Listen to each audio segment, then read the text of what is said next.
اللائحة خرجت، الأسماء المنتظرة كلها حاضرة، لكن هناك مفاجآت كبيرة، وحتى شرح أسباب هذه المفاجآت كانت واهية من طرف سي وهبي. نتمنى نكون غلط. ماذا تعني هذه اللائحة؟ غياب الجديدة أحسن هداف في المغرب، وغياب أخو ماش. هاد ثلاثة الغيابات أسباب ديال اللي شرح لنا سي محمد وهبي في الندوة الصحفية، وهي اختيار. أنا عندي الاختيار عندك في كل شيء. علاش ما اختاريتيش النصيري؟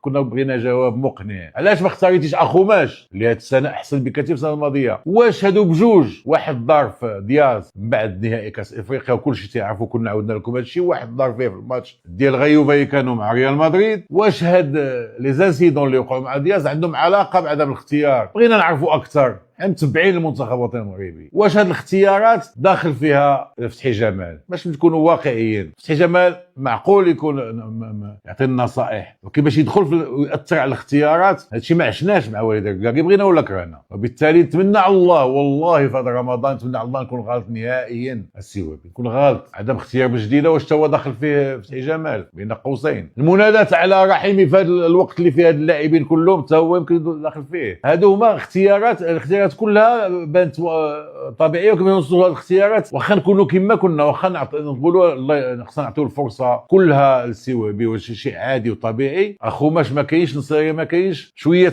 تنتبيرتيرباو، وتابت جديده شويه تنتبيرتيرباو.